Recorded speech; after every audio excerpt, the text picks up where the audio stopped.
Praise the lord. దేవుని నామానికి మహిమ కలుగును గాక. మన ప్రభువును రక్షకుడైన యేసుక్రీస్తు నామమున మీకు వందనాలు తెలియజేస్తున్నాం.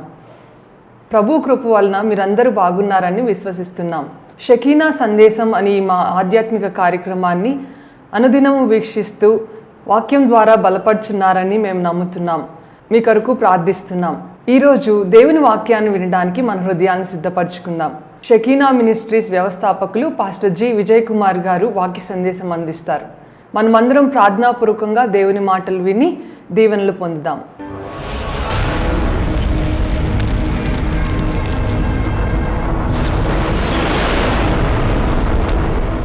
యోహాను సువార్త 4వ అధ్యాయంలో 16వ వచనంలో యేసు, నువ్వు వెళ్ళి నీ పెనిమిటిని పిలుచుకుని ఇక్కడికి రమ్మని ఆమెతో చెప్పాను. ఆ స్త్రీ నాకు పెనిమిటి లేడనగా యేసు ఆమెతో, నాకు పెనిమిటి లేడని నువ్వు చెప్పిన మాట సరియే, నీకు 5 పెనిమిట్లుండిరి, ఇప్పుడు ఉన్నవాడు నీ పెనిమిటి కాడు, సత్యమే చెప్పితివనెను. చాలా నీ భర్తను తీసుకురా. నీ పెనిమిటి అంటే అర్థం ఏంటి? పెనిమిటి అంటే భర్త. నీ భర్తను తీసుకురమ్మా, నీ పెనిమిటిని తీసుకురా, నీ భర్తను తీసుకురా. యేసుప్రభు వారు ఒక మాట అన్నారు అంతే, నీ భర్తను తీసుకురమ్మా అనగానే ఆమెకు ఎంతమంది పెనిమిట్లు ఉన్నారంట? 5 పెనిమిట్లు ఉన్నారంట. ఏమని చెప్పిందండి ఆమె? నీ వెళ్ళి నీ పెనిమిటిని పిలుచుకురమ్మని ఇక్కడికి రమ్మని ఆమెతో చెప్పాను. ఆ స్త్రీ నాకు పెనిమిటి లేడనగా యేసు ఆమెతో, నాకు పెనిమిటి లేడని నువ్వు చెప్పిన మాట సరియే, నీకు 5 పెనిమిట్లుండిరి. అంటే నాకు పెనిమిటి లేడు అని ఆమె చెబుతుంది. ఉన్నాడా లేడా? మా నీ భర్తను తీసుకురమ్మా అంటే ఆమె ఏమంటుంది? నాకు భర్త లేడే, మరి ఇంట్లో ఉన్నాడు ఎవడు అని యేసుప్రభు ఇంక అడలా. నీకు భర్త లేడంటున్నావు కానీ నీకు 5 పెనిమిట్లు ఉన్నారు. ఈమెకి ప్రభువారు అంటున్నారు, అమ్మా నీకు 5 పెనిమిట్లు ఉన్నారు. లోకంలో 5 భార్యలు ఉన్నారని వింటున్నాం కానీ ఇక్కడ మాత్రం 5 భర్తలు ఉన్నారు. అందువల్లనే ఆమె మధ్యాహ్నం పూట ఏకాంతముగా ఎవరు చూడకుండా ఆమె బావి దగ్గరకు నీళ్ళ కోసం వచ్చింది. అందరు రోజు పొద్దున్నే వస్తుంటే ఈమె అందరితో పాటు కలిసి ఉండలేకపోతుంది. నన్ను చిన్న చూపు చూస్తున్నారు, నన్ను అనరాని మాటలు అంటున్నారు, నా బ్రతికి ఇట్లా అయిపోయింది, నా బాధ ఇట్లాగా అయిపోయింది అని చెప్పేసి ఆమె ఒంటరిగా వచ్చేసిందంట. ప్రేమైన దేవుని బిడ్డలారా గమనించండి, ఆమె వివాహం చేసుకుంది. ఆ భర్త ఆమె ఇద్దరు కూడాను సమస్యలు వచ్చినాయి, విడిపోయింది. మరలా వివాహం చేసుకుంది, మరలా విడిపోయింది. ఈ రోజున చాలామంది అంటున్నారు, మేము సహజీవనం చేస్తున్నామండి, సహజీవనం చేస్తున్నాం, డేటింగ్ చేస్తున్నాం. ఇష్టమైతే పెళ్లి చేసుకుంటాం, కష్టమైతే మానుకుంటాం. పెళ్లి చేసుకున్న వాళ్ళు కూడా ప్రశాంతంగా జీవనం సాగించట్లా. ఈ జనరేషన్లో, లాస్ట్ జనరేషన్లో మన అమ్మ నాన్న వాళ్ళు పెళ్లి చేసుకున్నారంటే ఇక అదే జీవితం ముగింపు దాకా ఉండేవాళ్ళు. కానీ ఈ జనరేషన్లో ఆ ఆలోచనే లేకుండా ఇష్టమైతే కాపురం చేయటం, కష్టమైతే విడాకులు తీసుకోవటం. విడాకులు తీసుకున్నా తీసుకోకపోయినా పోవటం అంతే, ఎవడ బతుకు వాళ్ళదే. కాబట్టి మనము ఎవరన్నా భార్య భర్తలు గొడవపడి ఇక నేను వెళ్ళను కాపురానికి అని భర్త అన్న భార్య అన్న మనం ఏం చెప్పాలి? ఏం చెప్పాలని? కాపురం చేయమని చెప్పాలా, వద్దని చెప్పాలా? ట్రై చేయమని చెప్పాలా? ఏం చెప్పాలి? మా ఎప్పుడైనా సరే నీ భర్తే నీకు ఆధారం అయ్యా, నీ భార్యే నీకు ప్రాముఖ్యం. ఈ మిగతా ఆకర్షణలన్నీ కూడాను ఈ లోకంలో ఉన్న రంగుల లోకం ఇదంతా. అమ్మ, ఈ రంగుల లోకాన్ని నమ్మవద్దు, ఈ రంగులు నువ్వు పూసుకోవద్దు. ఇదిగో దేవునికి లోబడి ఎన్ని కష్టాలు వచ్చినా, ఎన్ని శ్రమలు వచ్చినా, ఎన్ని ఇబ్బందులు వచ్చినా, ఎన్ని ఆటంకాలు వచ్చినా, ఎన్ని అభ్యంతరాలు వచ్చినా నువ్వు నీ భర్త, నువ్వు నీ భార్య, నీ కుటుంబం అనేది స్థిరంగా ఉండాలి. దేవునికి మహిమ కలుగును గాక. దేవుడు మీ కుటుంబాన్ని ప్రేమించి బిడ్డలను ఇచ్చాడు, మగపిల్లల్ని ఇచ్చాడు, ఆడపిల్లల్ని ఇచ్చాడు, ఎవరిని ఇచ్చారో. ఇదిగో ఈ బిడ్డల భవిష్యత్తు పాడిపోకుండా ఉండాలంటే మీరిద్దరూ తగ్గించుకోవాలి, కోపాలు తగ్గించుకోవాలి, ఆవేశాలు తగ్గించుకోవాలి. ఇదిగో ఈ కుటుంబం ఉండాలి. చూడండి, సమరయ స్త్రీ నా ఇష్టం అనుకుంది, వెళ్ళిపోయింది, కానీ ఇప్పుడు ఎంతో బాధ అనుభవిస్తూ ఉంది. ఆ ఆవేశంలో ఆలోచన లేకుండా చేసిన పని బట్టి ఇప్పుడు ఎంతో బాధపడుతూ ఉంది ఆమె. ఎవరు చూడకుండా ఒంటరిగా వస్తుంది. రోజు బాధే. ఇంట్లోంచి బయట రావాలంటే బాధే. నలుగురు దగ్గరికి వెళ్ళలేక ఆమె ఎంతో నలిగిపోతా ఉన్నటువంటి ఆ పరిస్థితిలో, అయ్యా నాకు పెనిమిటి లేడు, ఆ ఫస్ట్ కట్టుకున్నవాడు పోయాడు, ఇక అంతే, వీళ్ళంతా పెనిమిట్లు కాదు. అంటే అతను నా నిజమైన భర్త అయితే ఆమె చెప్పేది, నా భర్త ఇంట్లో ఉన్నాడా అని చెప్పేది, నా నిజమైన భర్త కాదు, మేము సహజీవనం చేస్తున్నాం కానీ నా భర్త కాదు, నాతో ఉంటున్నాడు కానీ నా భర్త కాదు. ఆమె ప్రభు అడిగిన ప్రశ్నకు సమాధానం చెబుతుంది. ప్రేమ దేవుని బిడ్డలారా, ఈ రోజున ఎన్నో కుటుంబాల్లో సమస్యలతో, సమాధానం లేకుండా 4 గోడల మధ్యలో బందీలుగా, ఖైదీలుగా కాపురాలు చేస్తూ ఉన్నారు. యేసుని నమ్ముకుంటే నిజమైన సమాధానం ప్రభు మనకు దయచేయును గాక. ప్రతి కుటుంబంలో సమాధానం ఏలును గాక. ఆమేన్. చూడండి, ఆమె మరొక వ్యక్తితో ఆమె సహజీవనం చేస్తూ ఇంకొక వ్యక్తి దగ్గర ఎలా ఉండగలుగుతుంది? మరొక స్త్రీతో అక్రమ సంబంధం కలిగినటువంటి వ్యక్తి తన భార్యతో ఎలా సంతోషంగా జీవించగలుగుతారు? కుటుంబాల్లో సైతాను చేస్తున్న ఆటంకాలు, కలిగిస్తున్నటువంటి ఇబ్బందులు, వీటన్నిటినీ మనం జయించాలి అంటే ప్రభు మీద సంపూర్ణంగా మనము ఆనుకోవాలి. ప్రభు ఇచ్చే సమాధానము మనందరం కూడా పొందుకోవాలి. ఆమె ఆ మాట చెప్పినప్పుడు ప్రభు అంటే, అమ్మా నువ్వు చెప్పింది నిజమే, నీకు భర్త లేడంటున్నావు, నిజమే, నువ్వు చెప్పింది సరియే, అయితే నీకు 5 పెనిమిట్లు ఉన్నారు, ఇప్పుడు ఉన్నవాడు నీ పెనిమిటి కాడు, సత్యమే చెప్పితివరను. అప్పుడు ఆ స్త్రీ, అయ్యా నీవు ప్రవక్తవని గ్రహించుచున్నాను. గట్టిగా చప్పట్లు కొడుతూ యేసయ్యకు మహిమ చెల్లిద్దామా? హల్లెలూయా, హల్లెలూయా. ఇప్పుడు ఆమె ఏమంటుందండి? అయ్యా నీవు ప్రవక్తవని నేను గ్రహించుచున్నాను. నీకు 5 భర్తలు ఉన్నారని అనగానే ఆమె చంప మీద కొట్టిందా? ఏమండి, ఈ రోజున తప్పు చేసే వాళ్ళని నువ్వు తప్పు చేస్తున్నావంటే ఒప్పుకుంటారా? కప్పుకోవడానికి అనేక తప్పులు చేస్తూ ఉంటారు. ఒక తప్పును కప్పుకోవడానికి అనేక తప్పులు చేస్తూ ఉంటారు. ప్రేమ దేవుని బిడ్డలారా, పరిశుద్ధాత్మ దేవుడు మనతో మాట్లాడుతూ ఉన్నాడు. అది ఏ తప్పైనా తప్పే. ఈ కుటుంబ సంబంధమైనదే కాదు, ఆర్థిక సంబంధమైనదే కాదు, మన సంబంధ బాంధవ్యాలు, మన బంధువులు, స్నేహితులు, ఇంకా ఏ విషయంలోనైనా సరే, ఇదిగో నువ్వు తప్పు చేస్తున్నావు అని మన తప్పుని ఎవరు మనకు చూపిస్తారంటే మనం సరి చేసుకోవాలని ఆశపడిన వారు మాత్రమే. దేవునికి మహిమ కలుగును గాక. నీ శ్రేయాభిలాషులు మాత్రమే, నీకు మేలు కలగాలని కోరుకునేవారు మాత్రమే, నీ జీవితం బాగుపడాలని కోరుకునే వాళ్ళే నువ్వు ఈ తప్పు చేస్తున్నావు, ఇది నీకు మంచిది కాదు, ఇది నీకు మేలుకరమైంది కాదు. ఆమె వెంటనే అంటుంది, అయ్యా నువ్వు ప్రవక్తవని, నా జీవితంలో గడిచిపోయినా అన్నీ కూడా నువ్వు చెబుతున్నావు. నేను నా భర్త అయిపోయి వదిలేసిన తర్వాత ఇంకొక అతనితో ఉన్నాను, ఆ 2వది అయిపోయింది, 3వది అయిపోయింది, 4వది అయిపోయింది, 5వది, ఇప్పుడు 5 అయినాయి. ఇవన్నీ కూడా నువ్వు చెప్పగలిగావంటే నీవు మామూలు మనిషివి కాదు. నువ్వు ఒక యూదుడివి అనుకున్నాను, కానీ నీవు యూదుడవు మాత్రమే కాదు, కానీ నీవు దేవుని ప్రవక్తవు. గట్టిగా చెప్పలు కొడుతూ యేసయ్యకే మహిమ చెల్లిద్దాం. హల్లెలూయా.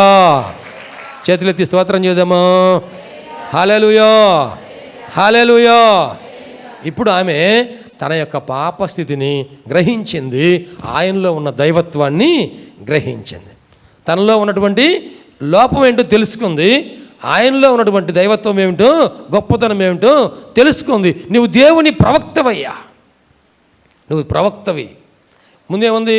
నువ్వు యూదుడివి అంది, కానీ ఇప్పుడు దేవుని ప్రవక్త ఉంది. ఆ తర్వాత ఆమె ఉంది, అయ్యా నువ్వు మెస్సియావి, నువ్వే రక్షకుడవు. దేవునికి మహిమ కలుగును గాక.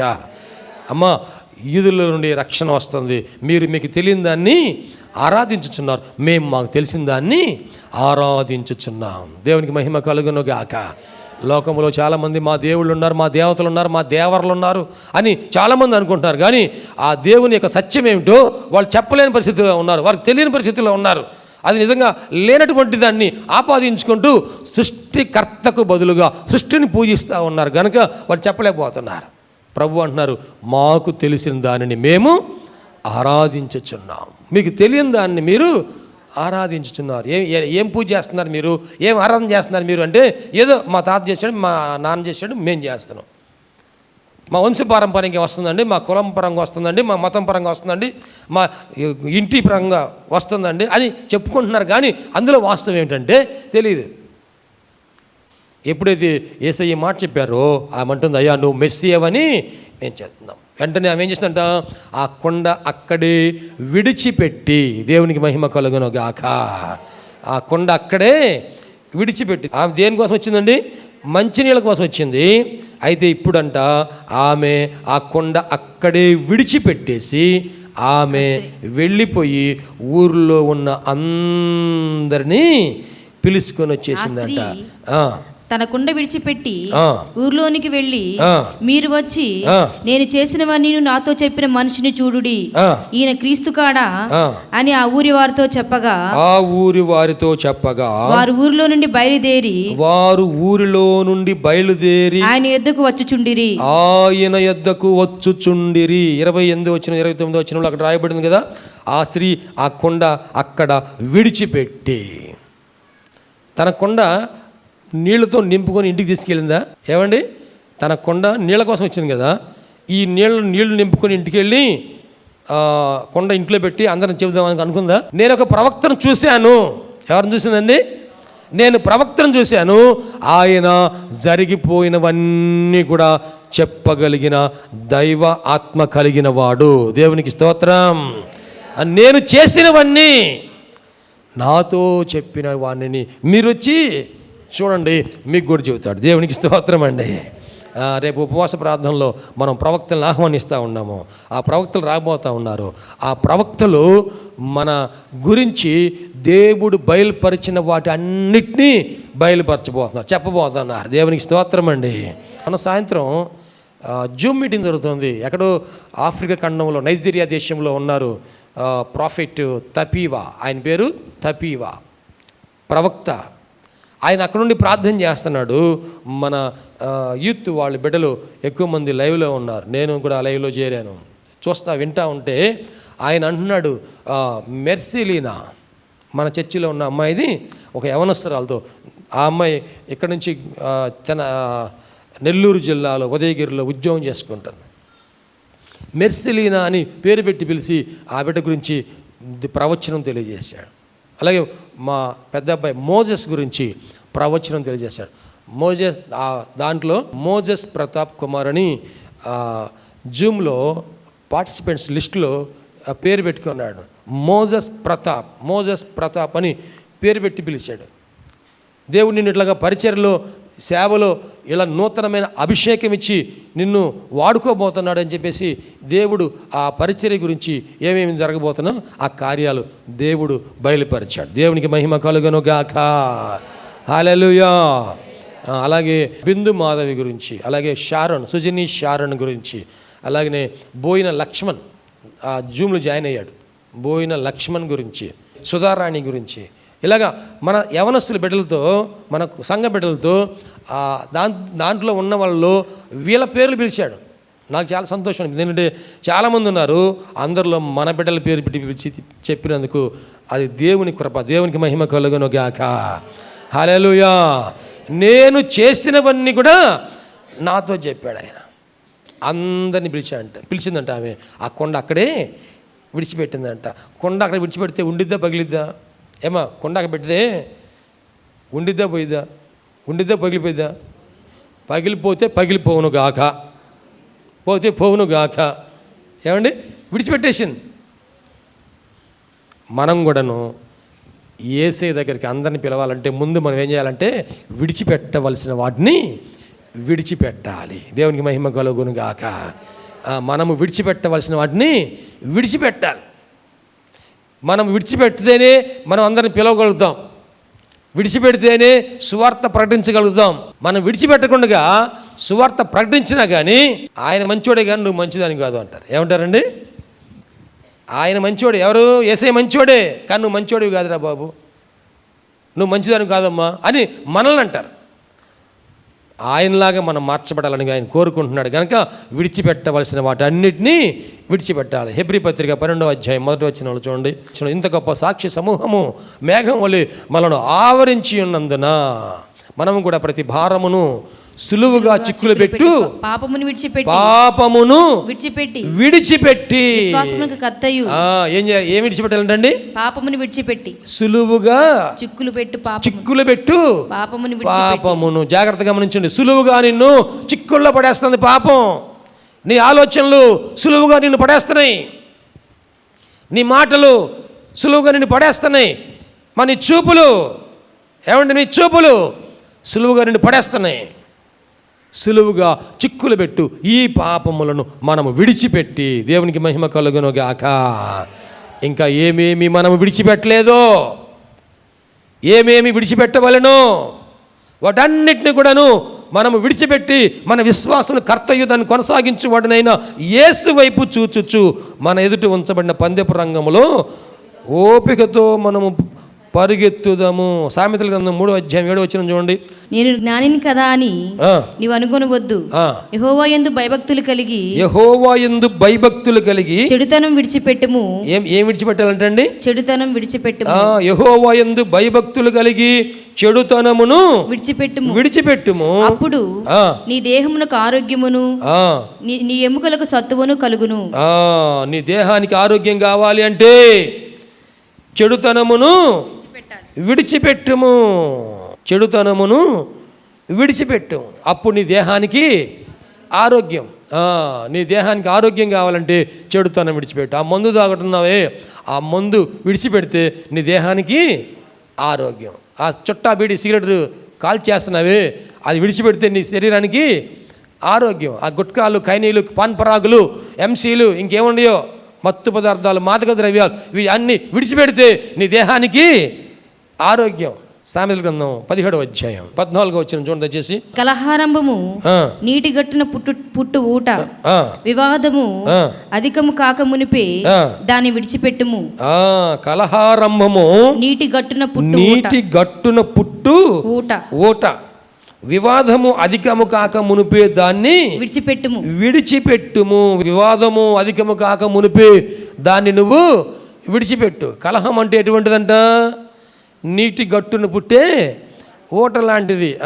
కొంచెం రోడ్డు మీదకి వస్తారు ఇద్దరు, ఎవరు? అమ్మలక్కలు బిగిన్ చేస్తారు. ముందు ఒక మాట అనగానే ఇంకొక మాట అంటుంటారు. ఇక బిగిన్ అవుతున్నప్పుడు వివాదం ప్రారంభం అవుతుంది కదా. చెంగులు దోపుతూ ఉంటున్నారు, ఇక నోరు తెరుస్తున్నారు. ఇంకా మొత్తం అసలు ప్రార్థన చేయమంటే సౌండే రాదు, కానీ రోడ్డు మీద అరవమంటేనా బర్రేషన్ పెడతారు. వివాదమును ఏం చేయమన్నాడు? వివాదములు విడిచిపెట్టాలి. వివాదాలు వివాదం అధికం కాకమునిపే ఏమోనండి. రోజు అరుగు మీద కూర్చొని మాట్లాడుకుంటున్నారు వాళ్ళు. మాట పెరిగింది, చిలికి గాలివనైందా. ఆ తర్వాత ఏమైంది? ఇంకేమైంది? తుఫాన్ అయిందండి. ఆ తర్వాత భూకంపం వచ్చిందండి. ఆ 2 కొంపలు కూలిపోయినాయి. ఇక అంతే. మళ్ళీ బతికుంటే నేను మాట్లాడినాం.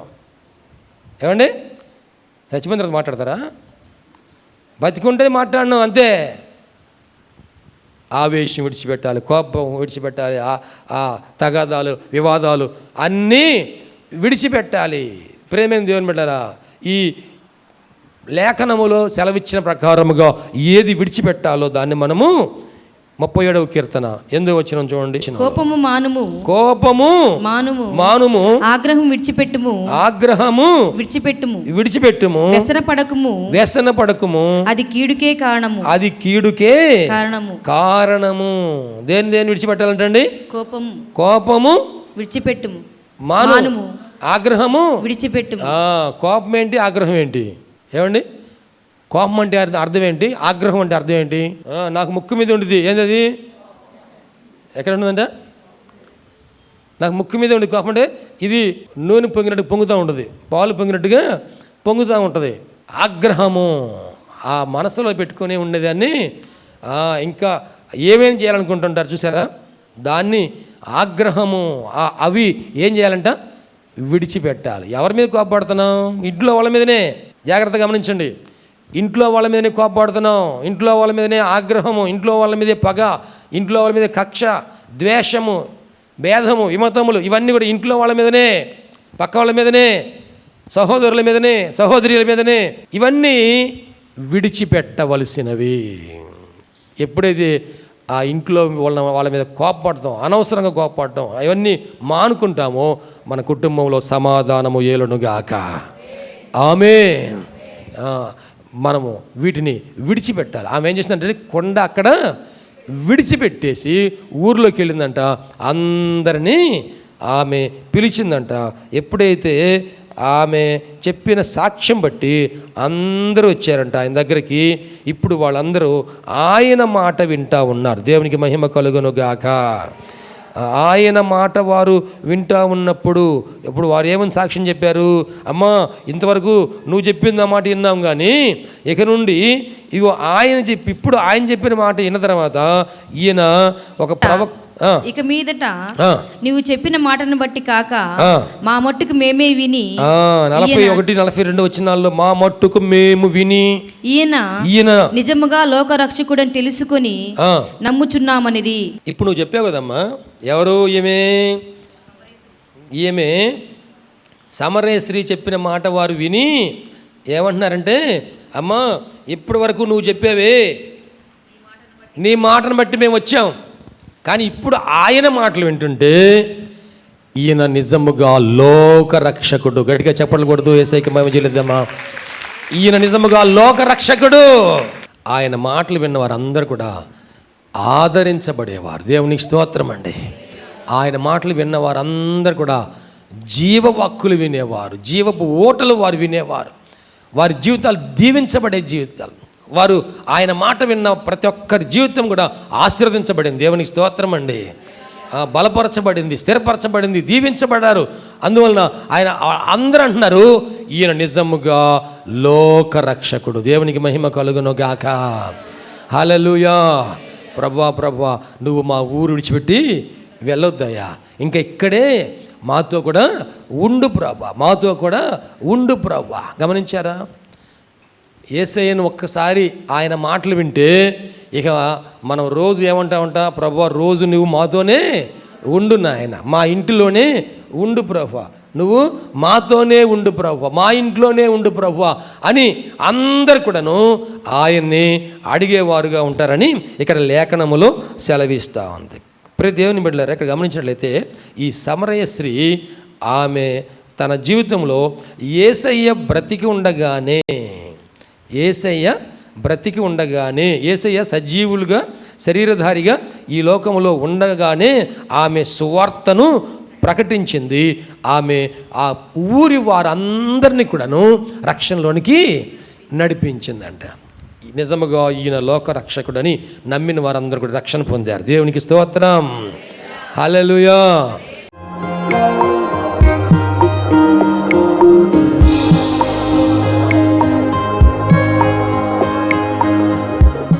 ప్రభునందు ప్రియ దేవుని బిడ్డలారా, ఎంతవరకు దేవుని వాక్యం విన్నందులకు ప్రభునామమున వందనాలు తెలియజేస్తున్నాం.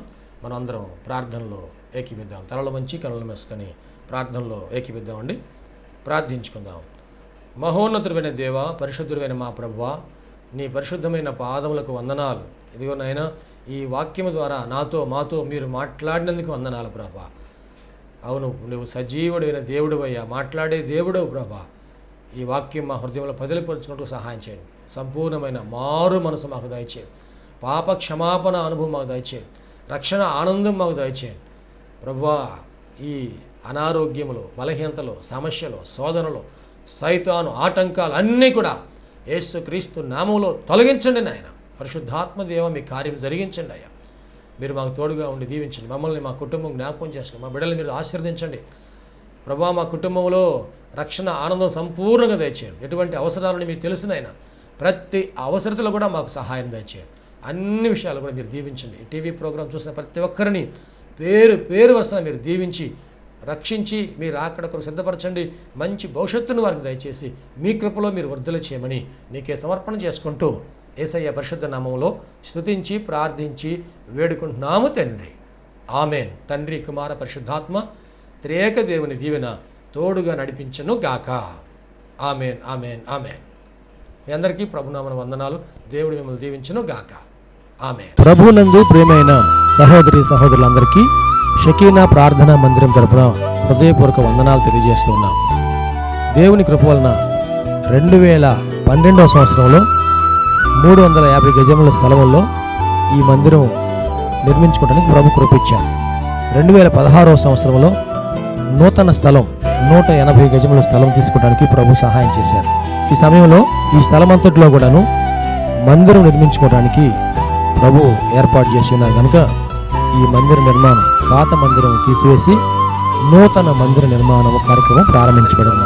దయచేసి ఈ మందిర నిర్మాణం కొరకు మీరు అందరూ ప్రార్థన చేయాలని, ప్రేరేపించబడిన వారందరూ కూడాను ఈ మందిర నిర్మాణంలో 106 అడుగుల పొడవు 45 అడుగుల వెడల్పు కలిగిన ఈ స్థలం అంతట్లో మందిర నిర్మాణం స్లాబ్ వేయటం జరుగుతుంది కనుక దయచేసి ప్రేరేపించబడిన వారందరూ కూడా మీ ఆర్థిక సహాయ సహకారాలు అందించి ప్రార్థించి మీరు దీవించబడాలని ప్రభునామన మనవి చేస్తున్నాం. ఈ స్క్రీన్ మీద చూపించబడుతున్న నంబర్కు మీరు ఫోన్పే కానీ, గూగుల్ పే కానీ, లేక మా అకౌంట్ నంబర్కి మీరు కాను పంపించి సహాయం చేయాల్సిందిగా కోరుతున్నాం. లేక మీరు ప్రత్యక్షంగా వచ్చి ఈ మందిర నిర్మాణ కార్యక్రమాన్ని చూసి మీరు కానుక అందించి దీవించబడాలని ప్రభునామన మనం చేస్తాం. ప్రభు మనందరి తోడుగా ఉండి ఆశీర్వదించును గాక. ఆమె. షకీనా ప్రార్థనా మందిరము దేవుని యొక్క దర్శనములో దేవుని కృప వలన 2012వ సంవత్సరము మే నెల 1వ తారీఖున ప్రతిష్ఠ చేయటం జరిగింది. ఈ మందిరములో దేవుని ఆరాధించుటకు విచ్చేసిన వారు ఆత్మరక్షణ, శరీర స్వస్థత, వారి జీవితంలో ఆశీర్వాదాలు పొందుకుంటూ ఉన్నారు. ఉపవాస ప్రార్థనలో అభిషేకించబడి దేవుని ఆత్మతో ఆరాధించుచున్నారు. అనేక మంది పరిశుద్ధాత్మతో నింపబడుచున్నారు. దురాత్మ బంధకములతో బంధించబడిన వారు సాతాను బంధకాల విడిపించబడి ఆశీర్వాదం పొందుతూ ఉన్నారు. రక్షణ లేని వారు బాప్తిసం పొంది రక్షణ ఆనందాన్ని అనుభవిస్తూ ఉన్నారు. ఈ మందిరంలో చేయబడుచున్నటువంటి ఉపవాస ప్రార్థనలు, అభిషేక ఆరాధనలో అనేక మంది దీవించబడుతూ ఉన్నారు. ప్రియ స్నేహితులారా, మీరును సమస్యల్లో సతమతమవుతున్నారా? వ్యాధి బాధలతో పీడించబడుతున్నారా? నెమ్మది లేక బాధపడుతున్నారా? రండి, షకీనా ప్రార్థనా మందిరంలో ఆరాధనలో ఏకీభవించండి. ప్రభు మీకు సహాయం చేయగలరు. ప్రతి నెల 2వ శనివారము షకీనా ప్రార్థనా మందిరంలో సంపూర్ణ రాత్రి ఉపవాస ప్రార్థన ఏర్పాటు చేయబడింది. ఈ ఉపవాస ప్రార్థనలో అనేక మంది ఆత్మతో అభిషేకించబడుతున్నారు. అనేక మంది ఆత్మ వరములతో నింపబడుతున్నారు. దురాత్మ బంధకముల్లో ఉన్నవారు విడిపించబడుతున్నారు. దేవుని యొక్క ఆశీర్వాదాలు పొందుకుంటున్నారు. అనారోగ్యంతో ఉన్నవారు స్వస్థపరచబడుతూ ఉన్నారు. ఈ సందేశం మీకు ఆశీర్వాదకరంగా ఉందని నమ్ముచున్నాం. ఈ సందేశం ద్వారా మీరు పొందిన మేలులు మరియు మీ ప్రార్థన అవసరతలు మాతో తప్పక పంచుకొనగలరు. మా అడ్రస్ షకీనా ప్రార్థనా మందిరం, శారదా కాలనీ 32వ లైన్, రెడ్డిపాలెం రోడ్, గుంటూరు. మా ఫోన్ నంబర్స్ 9963242497, మరి యొక్క నెంబర్ 8885539777. Praise the lord.